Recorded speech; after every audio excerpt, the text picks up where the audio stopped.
And it's the reason why, especially for us, we can't afford to say, I don't like politics. I don't do politics. I don't engage in politics. Either you do politics or politics is going to do you. Right. You know, like that is what we should learn, if nothing else. And so when we talk about turning a corner, we really have to talk about what it means to have a more sophisticated and strategic approach to engaging us, and then to our engagement on the federal, state, and local level. You know, it is a discipline, but it's a discipline that no successful people in this country avoid, only us. Yeah. You know, yeah, and I think you raised such a great point. Because I was thinking about this too. You know, you hear Biden say, you know, the black people have always had my back, and now I won't have yours. I'm like, okay, now what? He told y'all in the debate. He said, "I'm from the black community." Yeah. I said, "Oh, he is." I didn't know that. Wow. Yeah, really? I've driven through, on my drives, I've driven through Scranton. You know. He didn't mean it like that. He meant we adopted him. And truly we did. We adopted him and resurrected him and brought him back to life and did it again, right? So he is of the black community, apparently. We saved his life twice. Yeah. Hey y'all, welcome to another Duo Podcast episode of On One with Angela Rye. This year, we've witnessed athletes organize and demand justice for Black lives. I'm joined by two sports experts from the Bill Rhoden On Sports podcast, hosted by attorney Jamal Murphy and, of course, sports columnist Bill Rhoden. We will discuss the importance of activism in sports, plus a much-needed conversation about college players being paid and starting to go to these HBCUs. We might as well take our talents to our own institutions. Here we go. We're all my children of the light, born in the city, the steady's trying to teach you right. Preach, they see God in everything I write. Hello. Hello. Hey, how are How are you? you all doing? Good. How are you? You know, hanging in there. Great. So sorry about that. I wish I had a really good reason, but my acai bowl was just late and I was hungry, so I was trying to scarf it down. It's all good. Though I must say, as I was driving through the mountains to get here, and I'm famous for like stopping along the way, stopping here. I said, no, I can't stop. No, I'm not gonna stop here. You know, oh man, I can stop. No, I can't stop there because I said I gotta be here. You know, be responsible. But it's all good, and this is how we roll. What did you get, by the way? What is that you're eating? It's like a smoothie with like toppings on it, and it's a very LA thing for me to be having, but it's good. It's I'm trying to be on the straight and narrow in terms of my health and what I'm eating, so that I don't have a whole bunch of stuff that I hate to eat much later. So I'm working really hard on it. That makes sense. I gotta get on that plan. Yeah. Yeah. Hey, well, anyway, this is cool. I was just saying we did our own little introduction. This is our first joint podcast. Okay. So it's very exciting, and we're great admirer of your work and how you speak truth to power. You know, people always talk truth to power, but the issue comes when power speaks back. Yeah. When power speaks back, and when they realize that what you say you really mean, and so you expect some change to really happen, then it's like, oh, I don't know about all, right? Right. So I think from what I understand about you all, you know a little something about that too. So Yes. It's a privilege to be here with you all as well.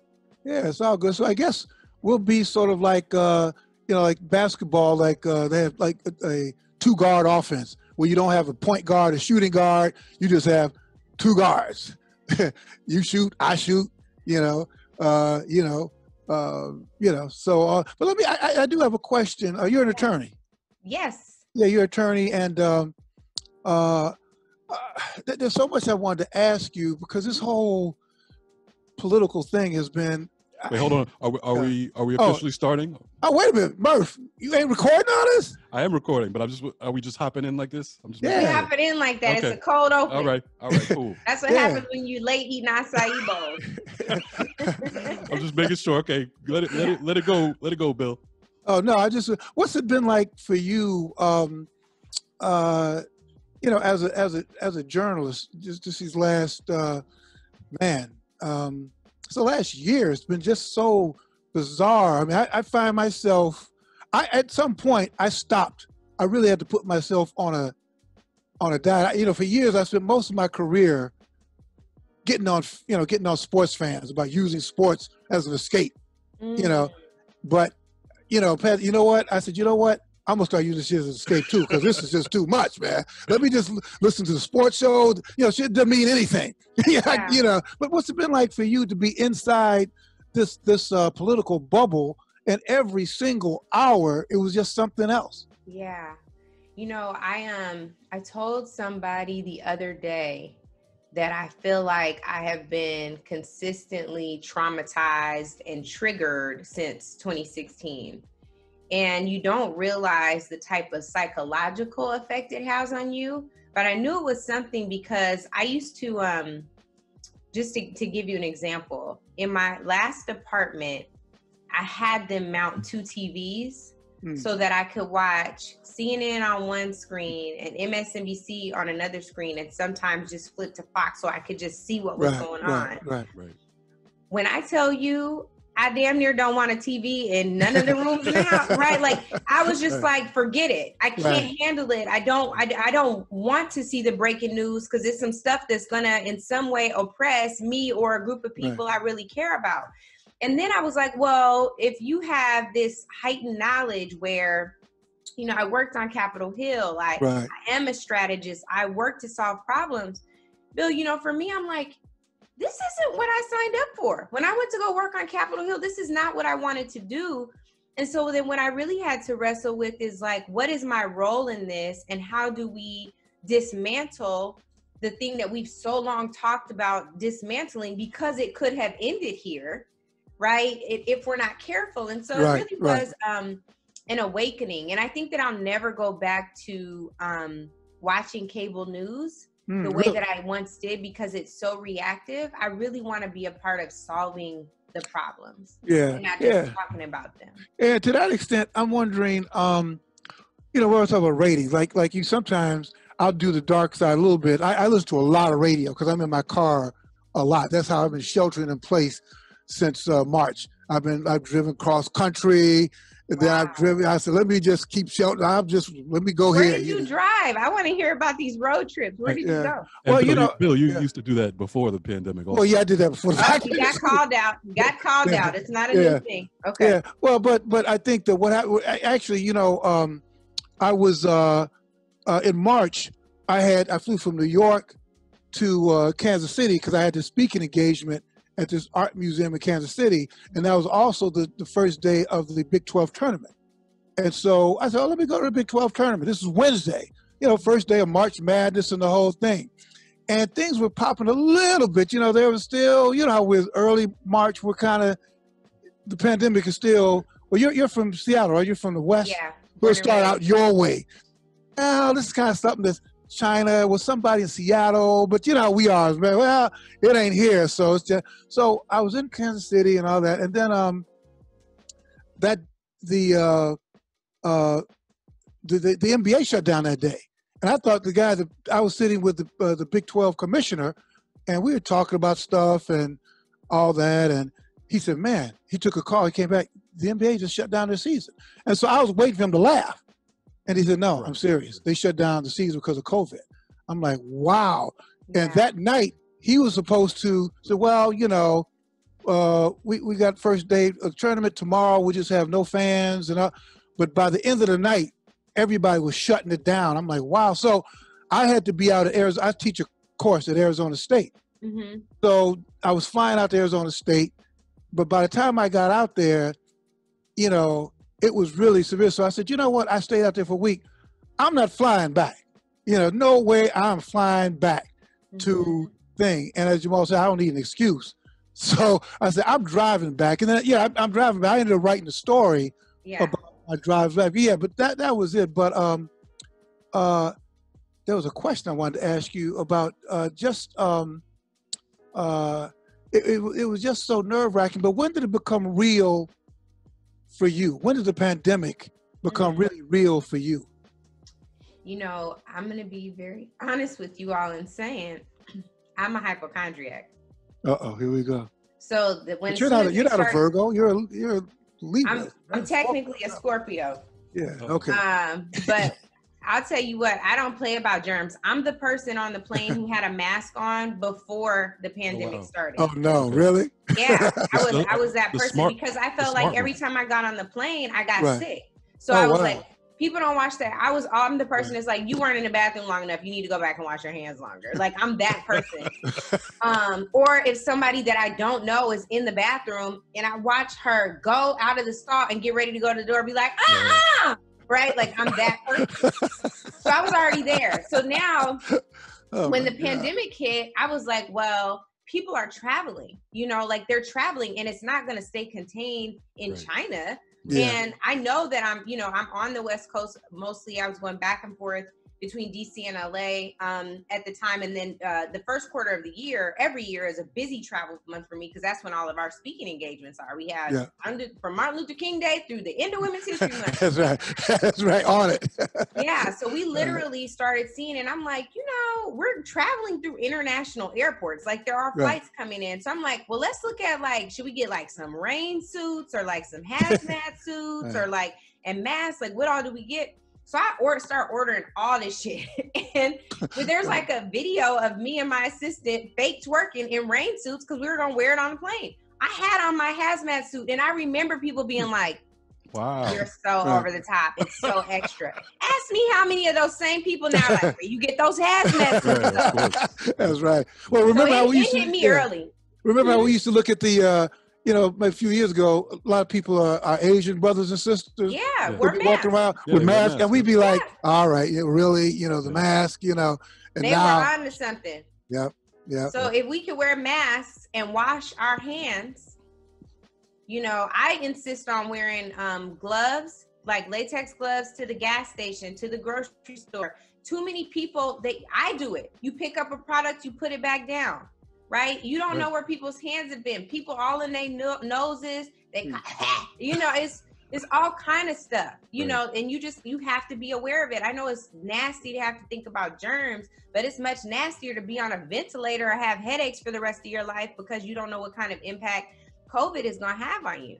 And it hits us hard. And so I hate to be like that, like a downer, but I'm just like, I would rather us be safe.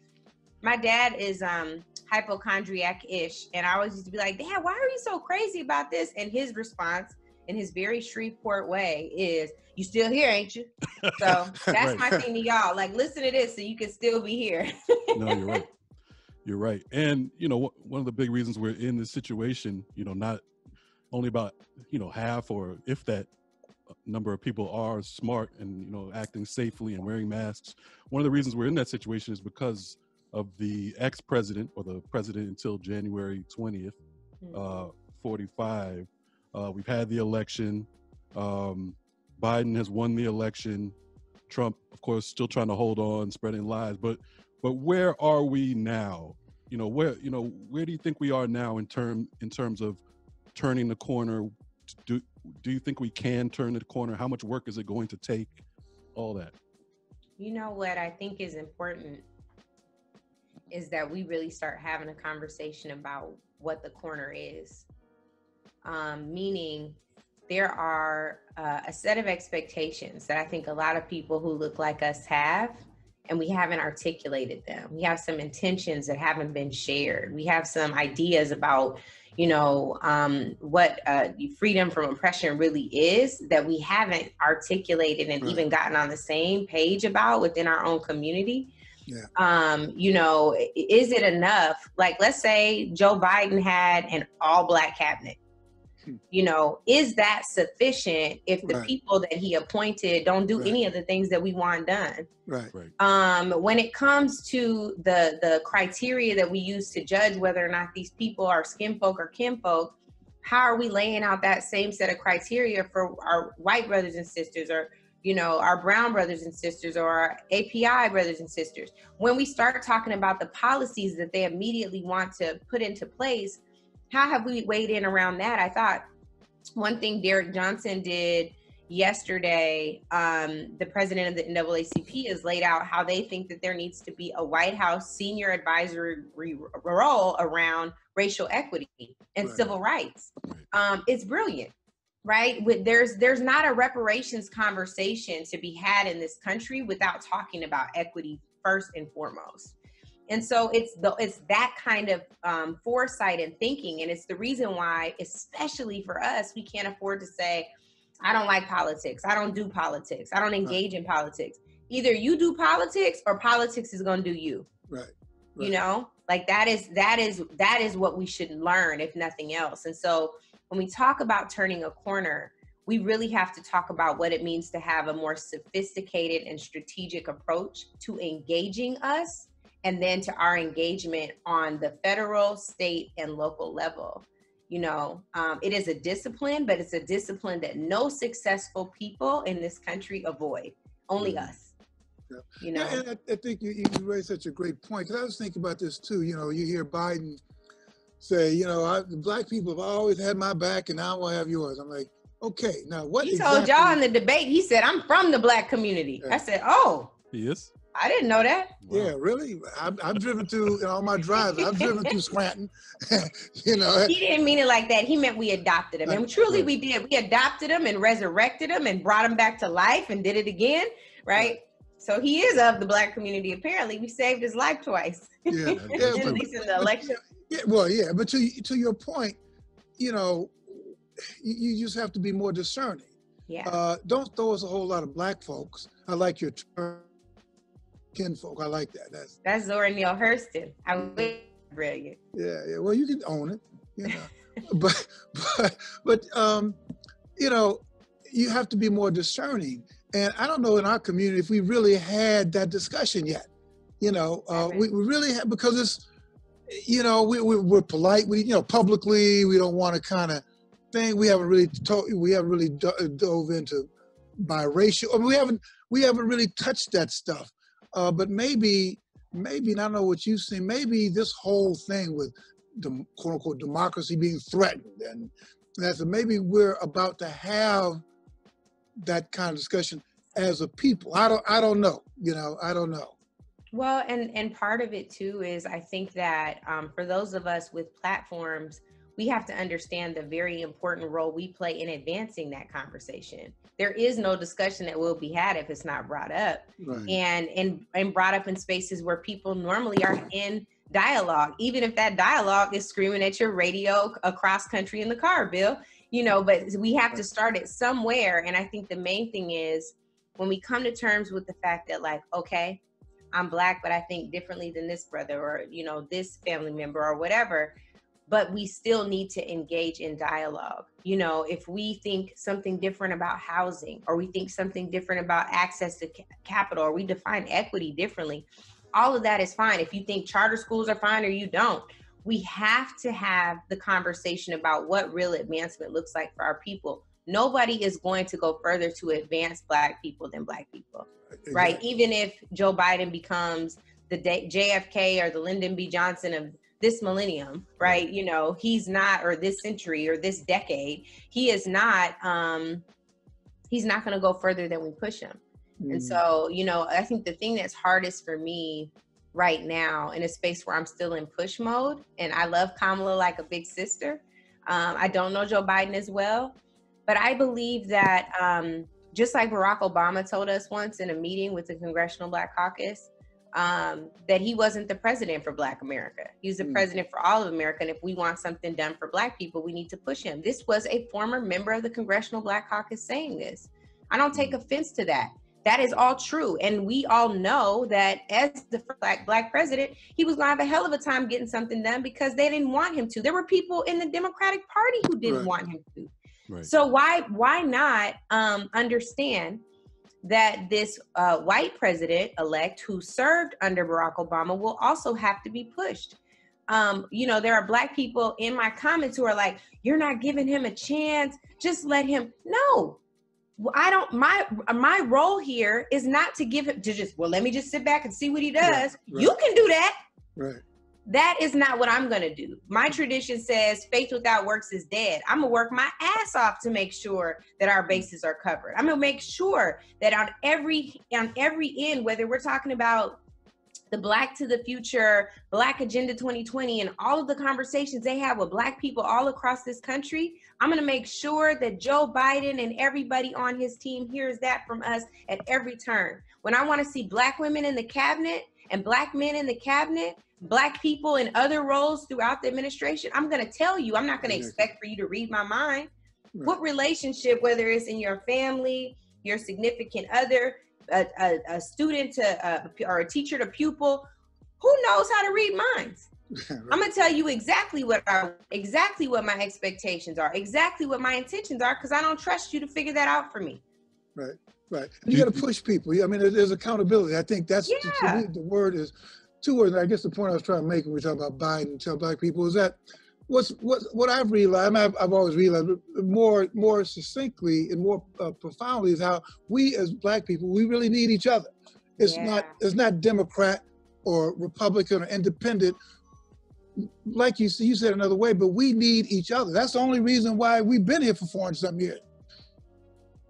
Whether it's your father, your grandfather, my father, there was always at some point in our lives a reaching back and saying, listen, I am no stronger than you. I need you to be great and survive so I can be great and survive. And I think we kind of got away from that, you know, as you get your gig, I get my gig, you know, but we really need each other. I'm sorry, Jamal. I ain't sorry, Jamal, but I interrupted you. No, it's all good. I agree with you, Angela, in terms of, you know, we need to, you know, speak out, you know, for what we want to be done.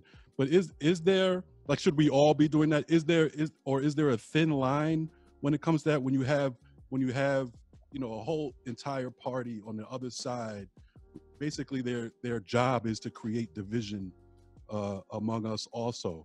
You know what I'm saying? Do we worry about the other side at all in terms of how they do their business and the strategy that they use, or is it just like, you know, hey, we want this done, and, you know, we're going to get on you and make sure you do it from day one? When you say that, tell me what you mean by the other side. I mean Republicans. Okay. Yeah, well, I was just saying, because Bill was just talking about how Black people, no matter who they are, so like other side white people, other side who. So there are a lot of sides. There are right, there's so many factions, which is a whole other conversation that we need to be having. But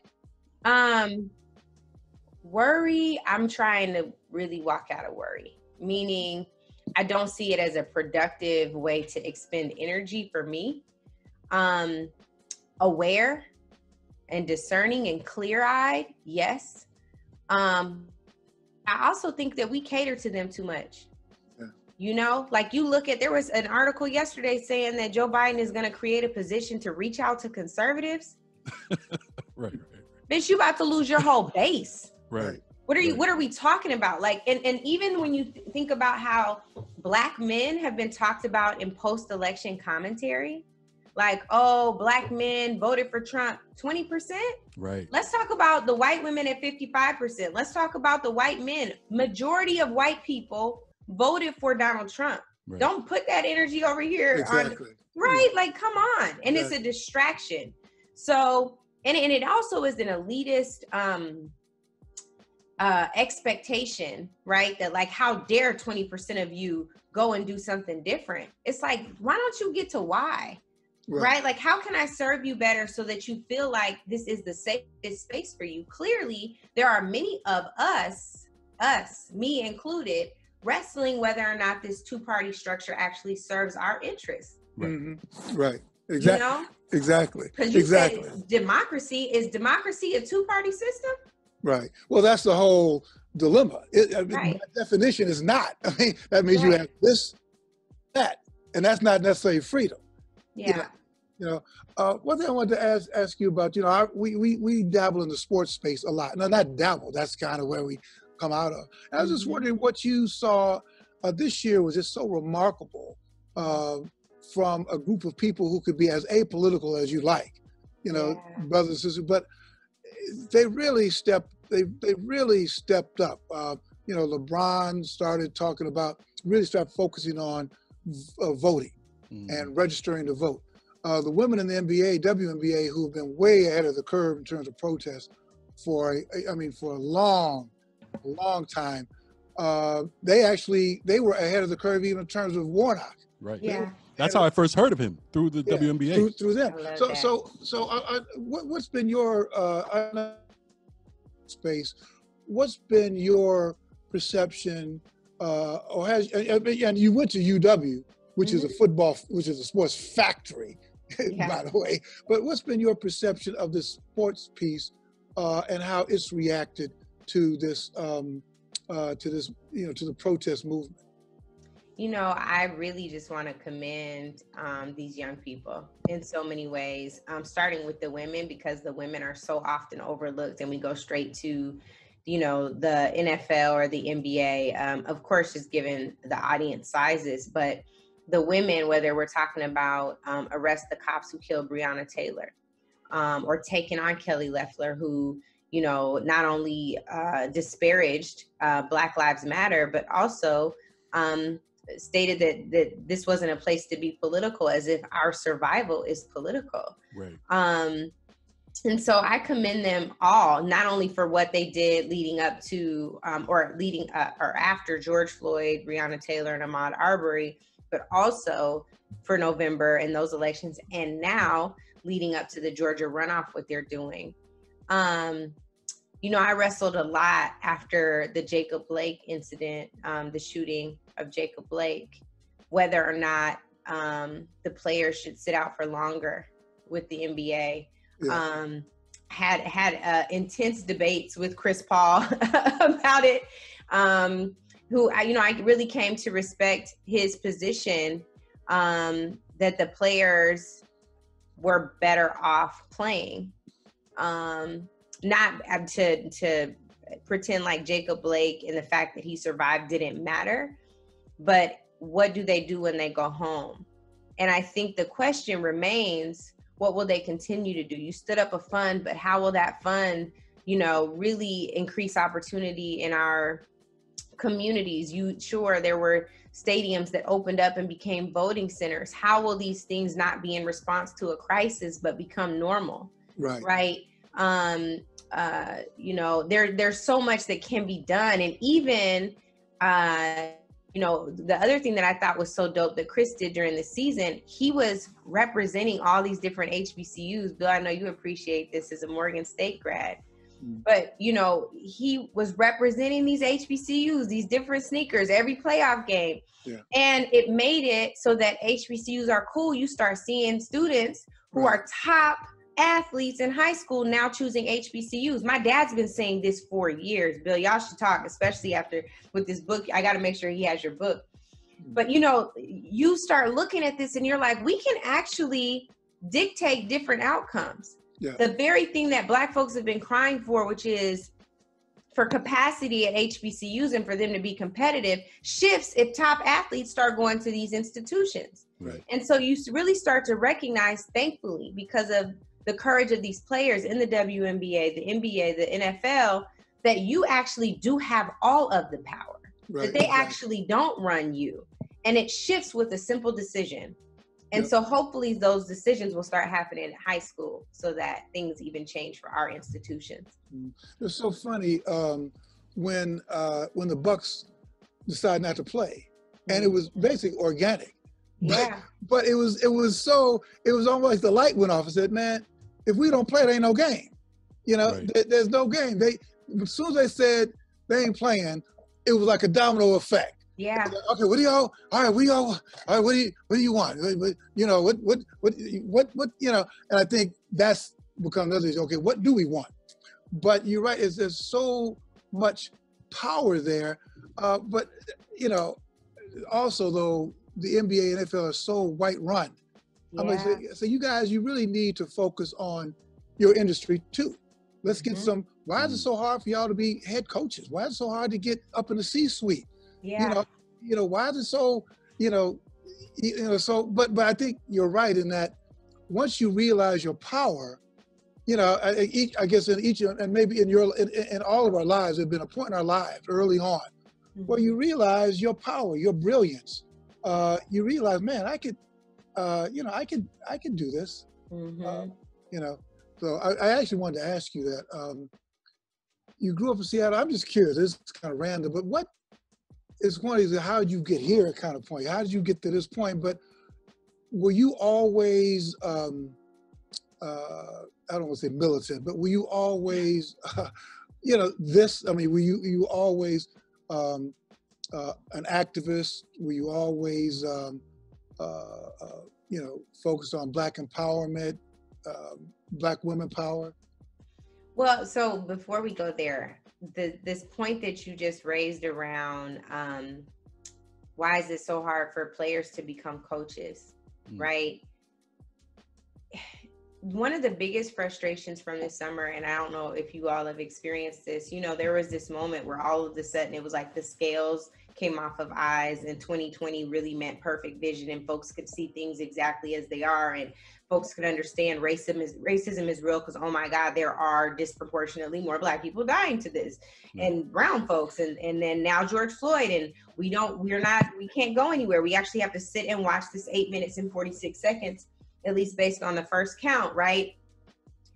And so there was this shift, and then money started being spent in corporations, and people started putting Black Lives Matter, which was, you know, the biggest offense, you know, 3 or 4 years ago, or even going all the way back to Trayvon. And now it was in signature blocks on emails.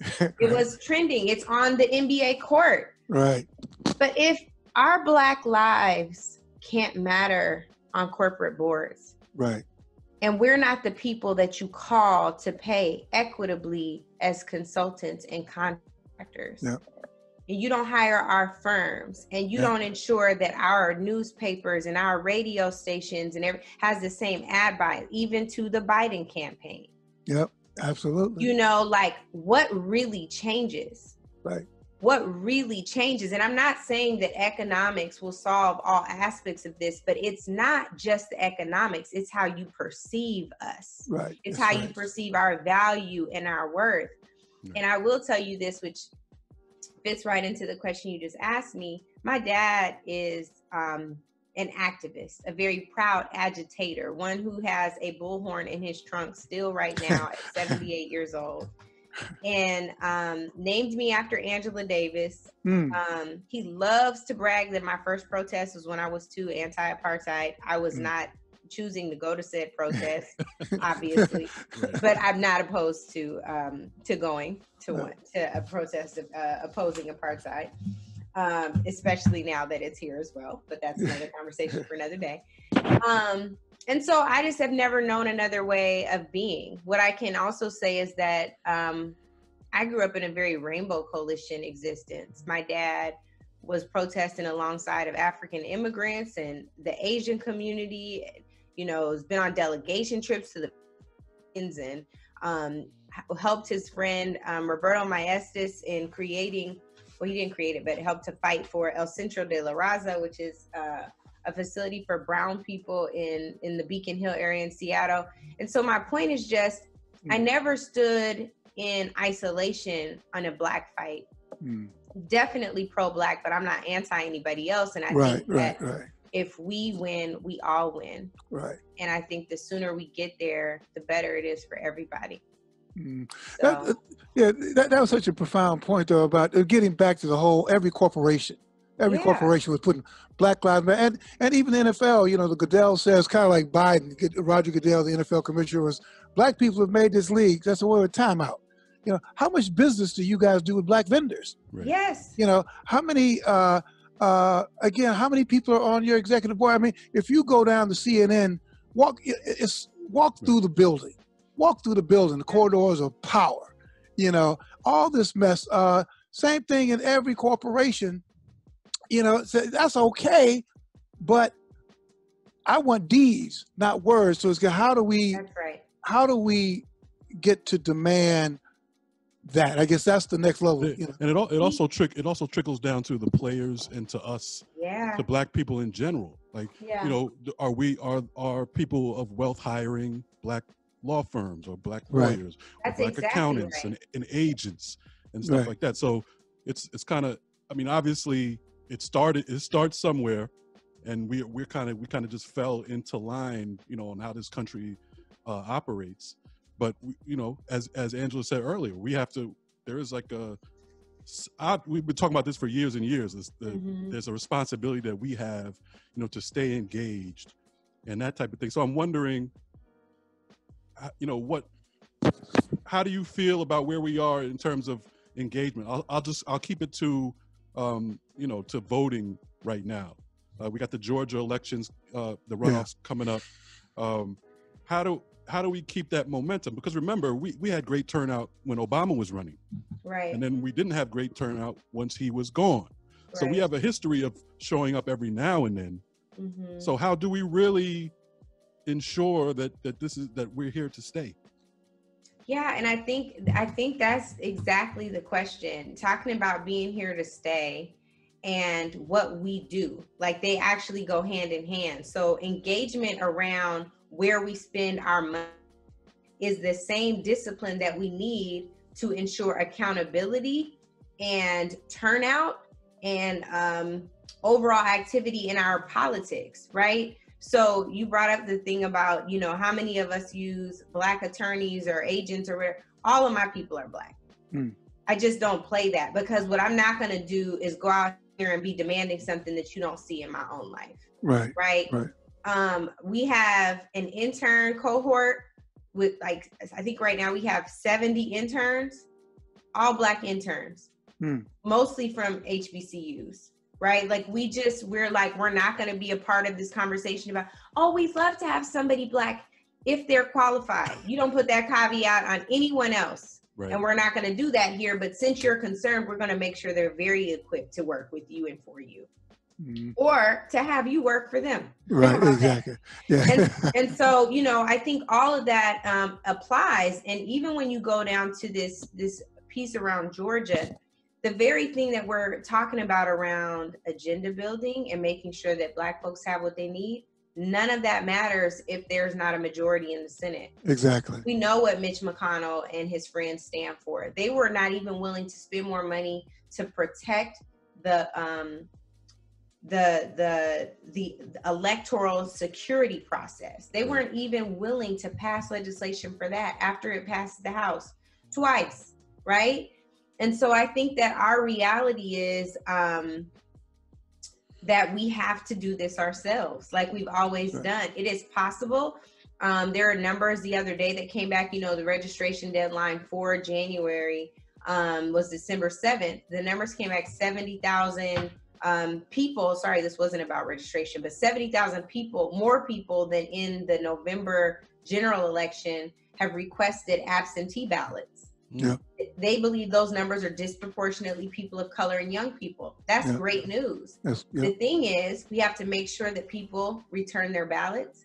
We have to make sure that, as early voting days are, coming up and they go right through the end of the year, that people are turning out to go to the, early voting. Shout out to Fair Fight and to the New Georgia Project and to Black Voters Matter. And my folks at Elect Justice and everybody doing this work is so important. All the organizations I didn't name who are knocking on doors safely because they wash their hands and wear masks. It's just so important, and the work is on all of us, even if we don't live in Georgia.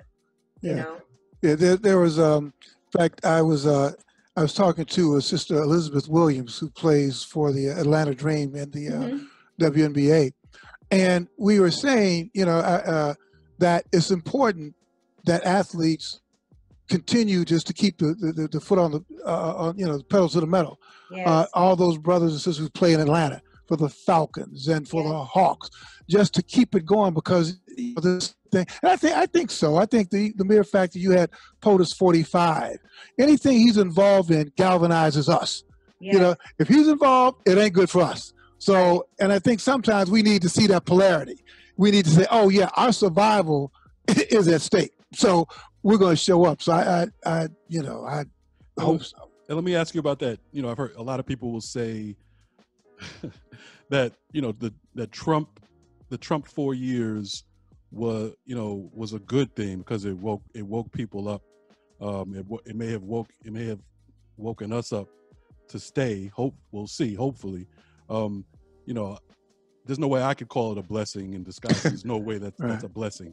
But do you think that, we could, I know we hope this, but do you actually think that we'll look back in history and say, that was the point where we realized, we have to stay engaged, or else they're going to take it to a place where they want to take it?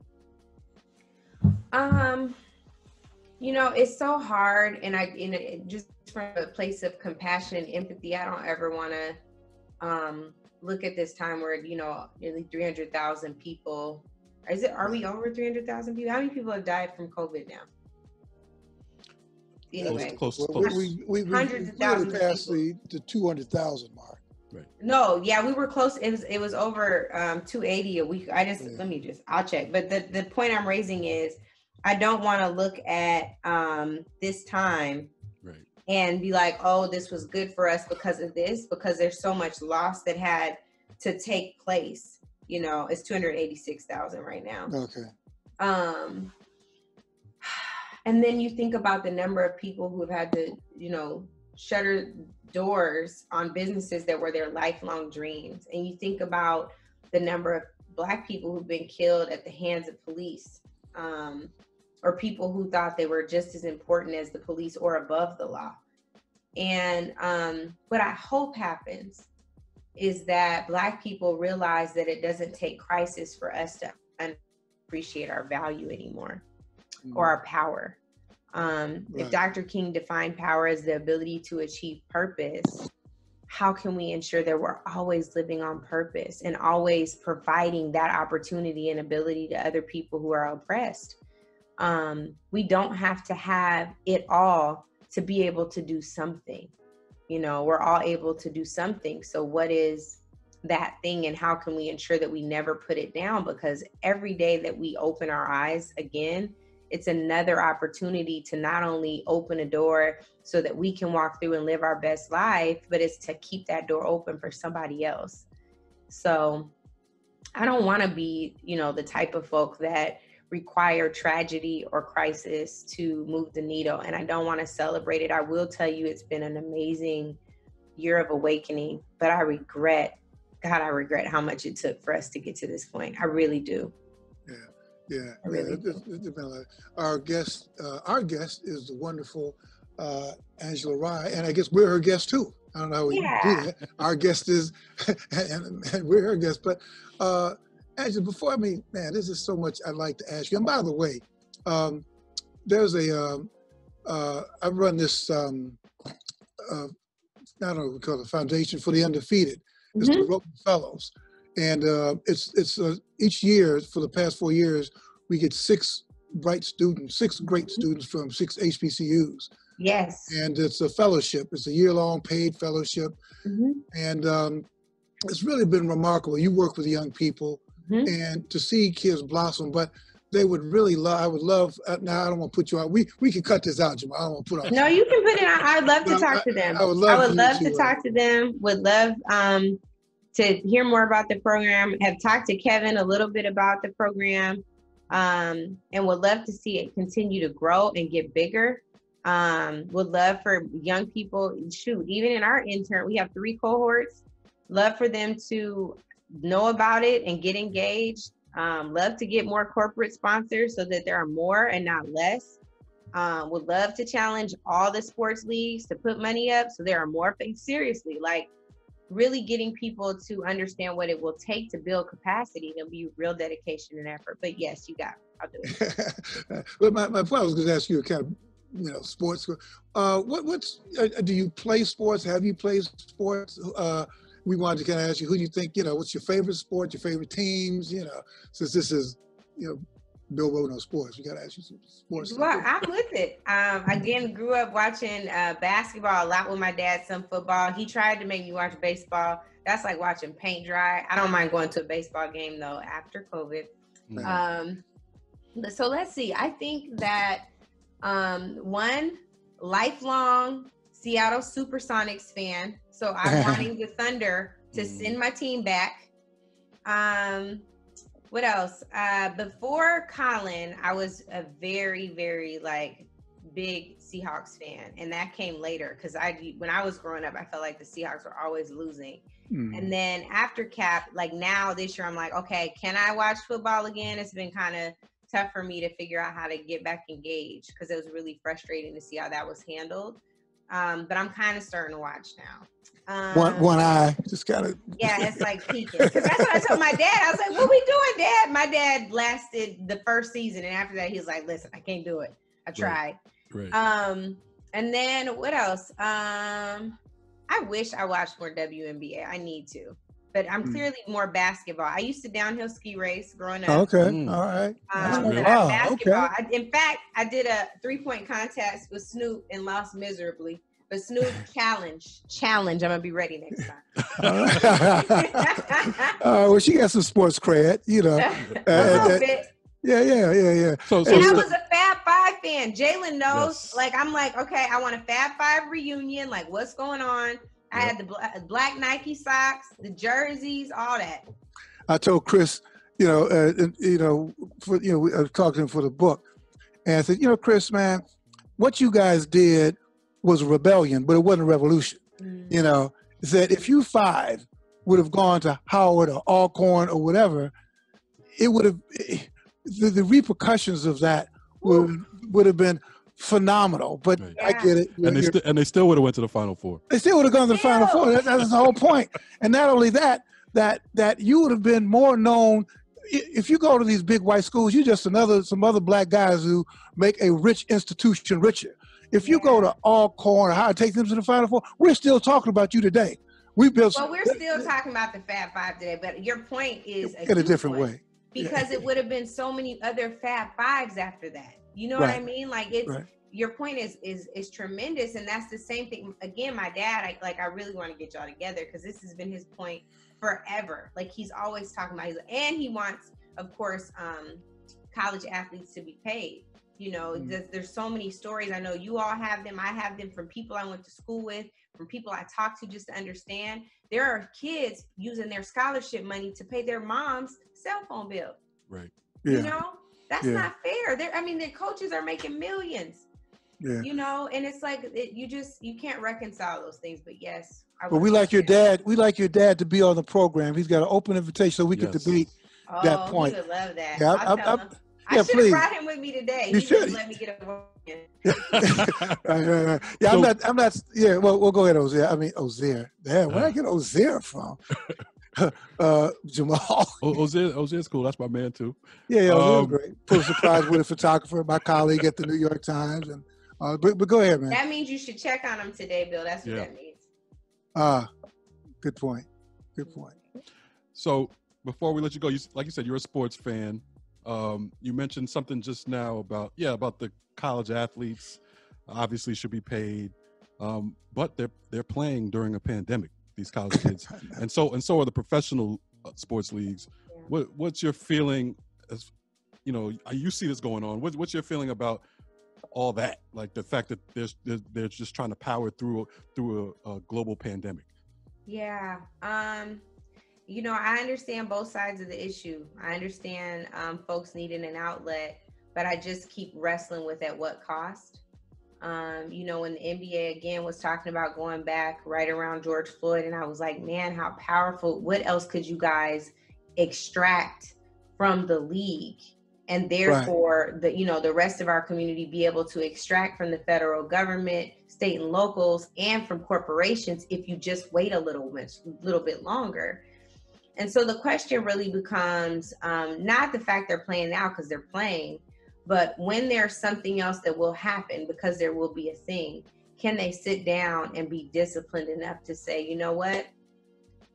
Last time the SAW wasn't as good as you all promised, and this time we really aren't coming back until my community has what it needs to really thrive and survive.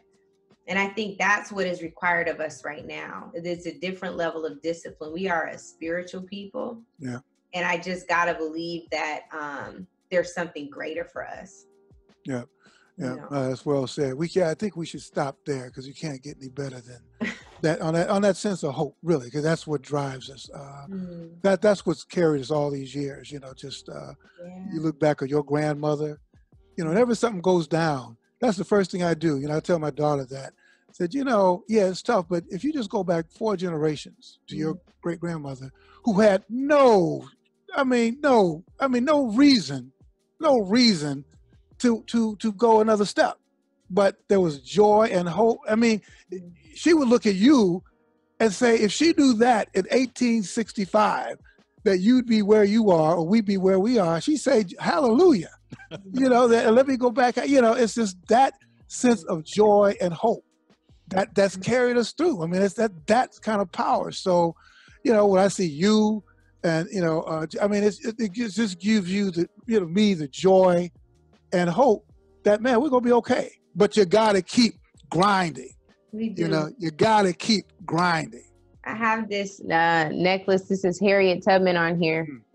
Wow. And I love this because she has a little lantern.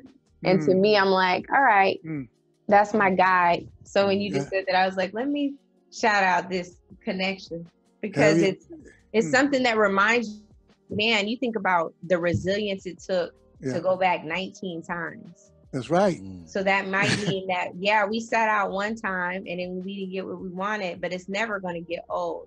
Right. And we're never wrong for demanding what we need to be our best selves. That's right. Demanding that from each other, demanding that from ourselves, and then demanding that from the people who we pay, talking about politicians, and the people who we ensure are paid, talking about these places where we work in whatever capacity. So that's right. Right. That's right.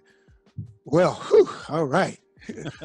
That's great. Hey, Angela, this has really been tremendous. And so happy that we got a chance to visit. You know, you see people in a whole different light. You know, sometimes you see people say one thing in studios, and then, you know, when you kind of realize they ain't really found the truth where it leads. But it's really wonderful to share this kind of time with you. But tell your dad, you know, that he's got an open invitation. So that sounds like it'll be a fun convo. That's gonna be a fun conversation. I'm calling in for that. I just want to hear it. But yeah, my dad, he's got a few things that he cares about. It is a federal designation for the United States enslaved. He regularly corrects me if I say slaves. He was like, we were not slaves, we were enslaved people. So he talks about that, and he talks about how important it is to pay college athletes, and he talks about how all the leagues need to put a portion of their money, at least 10%, in Black banks. What else? Eddie Rye when he comes on, mark my words, it's gonna be these 5 things, and I'm trying to forget what my other two are. Trying to remember what my other 2 are. Oh, that they do business with Black vendors and Black vendors, definitely more coaches. He's serious about that, and GMs. But yeah, watch it. He gonna bring them all up. I'm looking forward to it. I'm looking forward to it. Yeah. No, this is gonna be great. Yeah. So Angela Rye is our guest. She's with CNN. That does not do her justice, but just so you'll know, CNN. She's an attorney. You work with the Black Caucus, right? I did. I sit on 2 boards still. I have my own podcast, On One with Angela Rye. This is done very, very well. And living, moving, and growing, and being navigated by a great leader right here on Monday. Right. No doubt. That's right. This little light of mine. Hey. All right. Hey, Angela, thank you so much. This is tremendous. Go back to eating the ice cream. No, I'm done. It's not ice cream. See how you act, Bill? I can't tell you nothing. You just Donald Trumped me at the end of a good podcast. That's cold blood. Donald Trump. Oh my God. It's an acai bowl. That's like a smoothie. It's like a liquid smoothie. It's good for you, Bill. It's good. That's the point. It's good for you. So I just reduced it to the ice cream. Jamal, we could edit that out. I reduced it. We don't want to slander her name. No, leave it in there and leave in. He just Donald Trumped me at the end of Donald Trump, a highly spiritual podcast. I know. And then we all that high ground and all that, and then you eating ice cream and I'm Donald Trump. Ain't this? Damn. Everybody gaslit at the end. Oh no. Thank you, Jamal. No problem. It's all staying in. Don't worry. Bye, you guys. Bye. Thanks a lot.